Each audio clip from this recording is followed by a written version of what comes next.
Good evening विद्यार्थियों, अवनी राज science education channel पर आपका स्वागत। देखिए विद्यार्थियों, कल हमने गुरुत्वाकर्षण के बारे में पढ़ा है।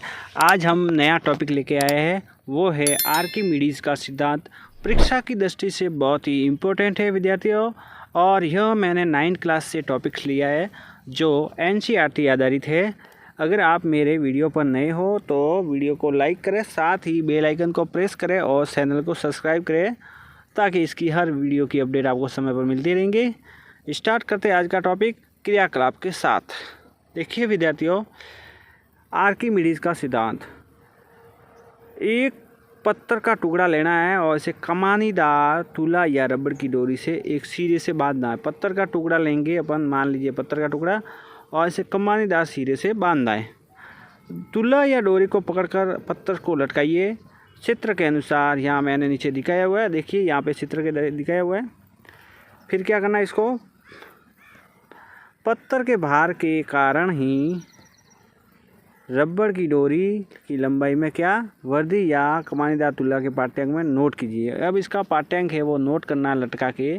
उसके बाद क्या करना है विद्यार्थियों, जब पत्थर को एक बर्तन में रखे तो पानी में धीरे से डुबोए। कैसे डुबोना है? धीरे से अपने हाथ से डुबोना है। चित्र मैंने नीचे दिखाया हुआ है, जो अभी देखेंगे। परीक्षण से डोरी की लंबाई या तुला की मापन में क्या परिवर्तन होता है? देखिए विद्यार्थियों, यहाँ पर ये चित्र है, या तुला है, तुला टाइप में डोरी लगाई है, और ये पानी का जो फ्लास्क है इसके अंदर, और यह पत्थर लगाकर डोरी से लटकाया है और अंदर डालते हैं। क्या होता है विद्यार्थी, देखिए हवा में लटके पत्थर के टुकड़े के भार के कारण रबड़ की डोरी में प्रसारण होगा, और साथ ही डुबाने पर डोरी का प्रसारण में कमी आएगी। देखिए जैसे जैसे पत्थर को धीरे धीरे पानी में नीचे ले जाएंगे तो डोरी की लंबाई होगी या तुले की लंबाई में पाठ्यांक में कमी आएगी। जैसे वैसे इस पत्थर को नीचे मान लीजिए पानी के अंदर लेके जा रहे हैं। किसके अंदर? पानी के अंदर। तो फिर इसके डोरी की लंबाई है, इसमें क्या आएगी? कमी आएगी। क्या आएगी? कमी। तथापि जब पत्थर पानी में पूरी तरह डूब जाता है तो उसके बाद इसमें कोई परिवर्तन नहीं आएगा। जब पत्थर नीचे की तरफ तली में डूब जाएगा तो फिर कोई परिवर्तन नहीं आएगा। डोरी के प्रसारण या तुला की माप में कमी, या आप निष्कर्ष निकाल सकते हैं कि हम जानते हैं कि रबड़ की डोरी की लंबाई में परिवर्तन या तुला के पाठ्यांक में परिवर्तन पत्थर के भार में क्या हुआ है विद्यार्थियों? पत्थर के भार के कारण हुआ है। किसके कारण हुआ है? पत्थर के भार के कारण।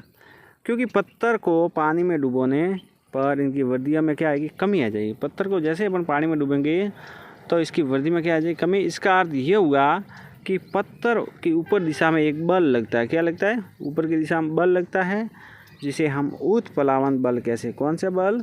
उत्प्लावन बल। विद्यार्थियों, कौन सा बल कहते हैं? उत्प्लावन बल। किधर लगता है? पत्थर की दिशा में। इसके परिणाम से रबड़ की डोरी पर लगने वाला नेट बल कम हो जाता है, इसलिए लंबाई में वृद्धि की कमी आ जाती है। क्या जी? लंबाई की वृद्धि की कमी आ जाएगी। जैसे कि पत्थर की लंबाई की चर्चा कर चुके हैं, पानी द्वारा ऊपर की ओर लगाया गया बल उत्प्लावन बल कहलाएगा। अभी मैंने बताया विद्यार्थी आपको कि पानी द्वारा जो ऊपर की तरफ लगाया जाने वाला बल क्या कहलाएगा? उत्प्लावन बल। फिर उसके बाद क्या होगा विद्यार्थियों, ये इम्पोर्टेंट है। किसी वस्तु पर लगने वाला उत्प्लावन बल परिणाम स्वरूप कितना है?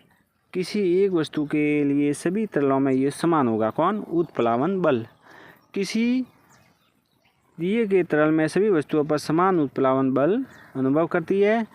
अतः आर्किमिडीज सिद्धांत के अनुसार क्या होगा? देखिए विद्यार्थियों, जब यहाँ से इम्पोर्टेंट है विद्यार्थी ये पॉइंट, जब किसी वस्तु को तरल में पूर्ण या आंशिक या तो पूरी या फिर थोड़ी डुबोई जाती है तो वह ऊपर की तरफ दिशा में एक बल अनुभव करती है जो वस्तु द्वारा हटाए गए तरल के भार के बराबर होगा। मान लीजिए ये यहाँ पर अपन इस पत्थर को डुबोएंगे। किसको? पत्थर को विद्यार्थियों। तो डुबोने से क्या होगा विद्यार्थियों, इसमें यहाँ पर जो पानी बाहर आएगा इस पत्थर के भार के बराबर। किसके बराबर? पत्थर के भार के बराबर।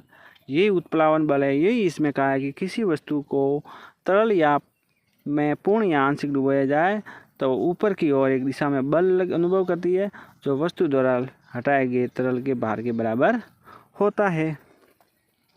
अब स्पष्ट कह सकते हैं कि पत्थर में पानी में पूरी तरह डूबने के बाद डोरी प्रसारण और कमी क्यों आती है। यहाँ पर विद्यार्थियों यह आर्किमिडीज का सिद्धांत है, जिसने वैज्ञानिक था आर्किमिडीज, उसने कैसे खोजा था उसकी थोड़ी हिस्ट्री दी है। देखिए क्या बोला था उसने। ग्रीक एक वैज्ञानिक था, उन्होंने सिद्धांत की खोज की और उन्होंने इसी विज्ञान के नाम इस सिद्धांत को उन्होंने देखा के बाद में खोजा और नहाने के बाद इसने क्या हुआ, ये वैज्ञानिक था विद्यार्थियों आर्किमिडीज, जो ग्रीक वैज्ञानिक था। उसने एक टब में नहाते हुए देखा कि नहाने के टब में घुसने पर पानी बाहर आ जाता है। विद्यार्थियों अपन सामान्य देखते हैं, किसी भी बड़े बर्तन या नहाने के टब में नहाते हैं तो ऊपर पानी छल कर बाहर आ जाता है, पिछल कर। तो उनको लगा कि वे सड़कों पर यूरेका चिल्लाते हुए भागे। इसका अर्थ है मैंने खोज लिया। यूरेका का मतलब हो गया मैंने खोज लिया। ये किसने बोला?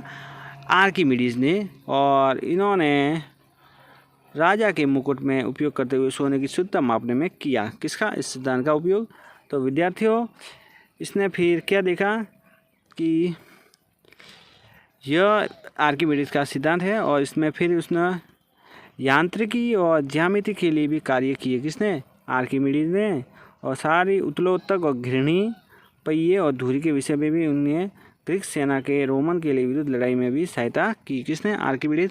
अब आर्किमिडीज सिद्धांत के क्या क्या एक्सपेरिमेंट्स है, उपयोग क्या है वो देखते हैं। वो इंपॉर्टेंट है विद्यार्थियों, परीक्षा में पूछे गए, वेरी वेरी इंपॉर्टेंट। ये मोस्ट लगा दीजिए या अपनी कॉपी में नोट्स कर दीजिए।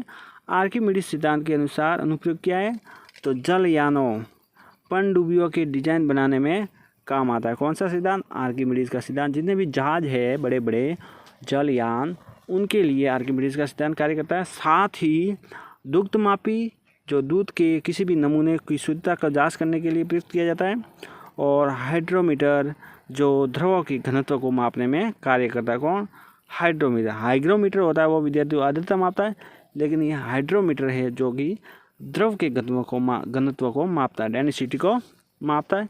ये इसी सिद्धांत पर कार्य करता है। ठीक है विद्यार्थियों, तो यह एक छोटा सा टॉपिक था आर्किमिडीज का सिद्धांत, जो परीक्षा की दृष्टि से बहुत ही इम्पोर्टेंट है। इसके उपयोग, साथ ही यह सिद्धांत किस प्रकार कार्य करता है, यहाँ का ये टॉपिक्स बहुत ही इम्पोर्टेंट है। और साथ ही इसके उपयोग विद्यार्थी बहुत ही इम्पोर्टेंट है। जो एक्सपेरिमेंट है वो ये इम्पोर्टेंट है। ठीक है विद्यार्थियों, तो इस प्रकार आज हमने आर्किमिडीज के सिद्धांत के बारे में पढ़ा। वीडियो अच्छा लगा हो तो चैनल को सब्सक्राइब करें और बेल आइकन को प्रेस करें। और टेलीग्राम चैनल नीचे लिंक दिया हुआ है, उसको भी ज्वाइन करें ताकि इसकी PDF समय पर मिलती रहेगी। जय हिंद, जय भारत।